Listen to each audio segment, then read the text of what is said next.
जय श्री कृष्णा।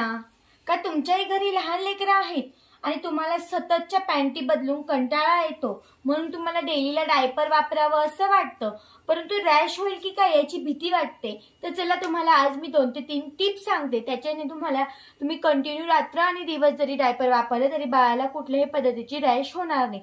आता मी तुम्हाला इथं असं दाखवू शकत नाही, कारण की त्याला मी पॅन घालून दाखवणार आहे तुम्हाला की काय करायचे तुम्हाला नेमकं असं, आणि तुम्ही ते फक्त विदाउट पॅन्टने करायचं। तर आता हे बघा, कुठलंही तुम्ही ब्रँडेड क्वालिटीचं जरी डायपर घेतलं तरी तुम्हाला ते तुम्ही लोकल घ्या किंवा ब्रँडेड घ्या, लोकल घेऊ नका शक्यतो, कारण बाळाला त्याने त्रास होऊ शकतो। पण तुम्ही कितीही ब्रँडेड क्वालिटीचं डायपर घेतलं ते पूर्ण खराब नाही झालं तरी तुम्ही ते 7 तासापेक्षा जास्त वेळ तुम्हाला ते डायपर घालून ठेवायचे नाहीये, पहिली गोष्ट।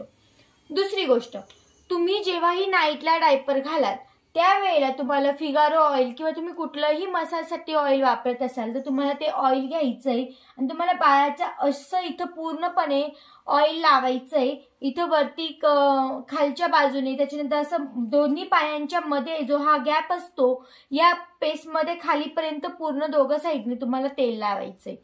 दुसरी गोष्ट, जेव्हा तुम्ही डेला डायपर घालत असाल त्यावेळेला तुम्ही अंघोळ केली, छान जागा पुसून कोरडी क्लीन केली, त्यानंतर तुम्हाला पावडर घ्यायची असते आपली हिमालयाची। ती पावडर मी आता इथे डब्यात ओतून घेतलेली आहे।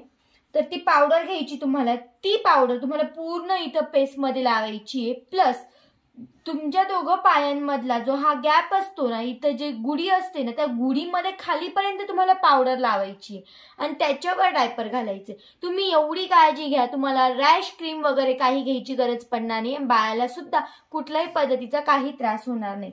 आता पावडर लावताना तुम्हाला फक्त अशी वरच्या वरती अशी न लावता तुम्हाला ती थोडी जास्त लावायची।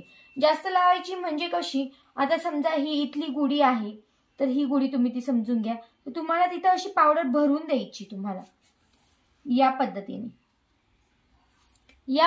जेव्हा तुम्ही पावडर भरून द्याल तेव्हा कुठल्याही पद्धतीचं रॅश येणार नाही। सेकंड, तुम्ही पावडर लावताना असं नका करून लावायचं, कारण त्याने त्याची कण उडतात, बाळाच्या श्वासात थ्रू त्याच्या शरीरात जातात आणि त्याने बाळाला त्रास होतो।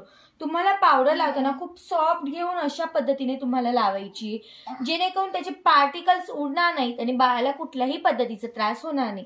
तुम्हाला व्हिडिओ जर युजफुल वाटला असेल तर कसा वाटला व्हिडिओ ते मला कमेंट बॉक्स मध्ये नक्की सांगा आणि सोबतच चॅनलला लाईक, शेअर आणि सबस्क्राईब करायला मात्र विसरू नका।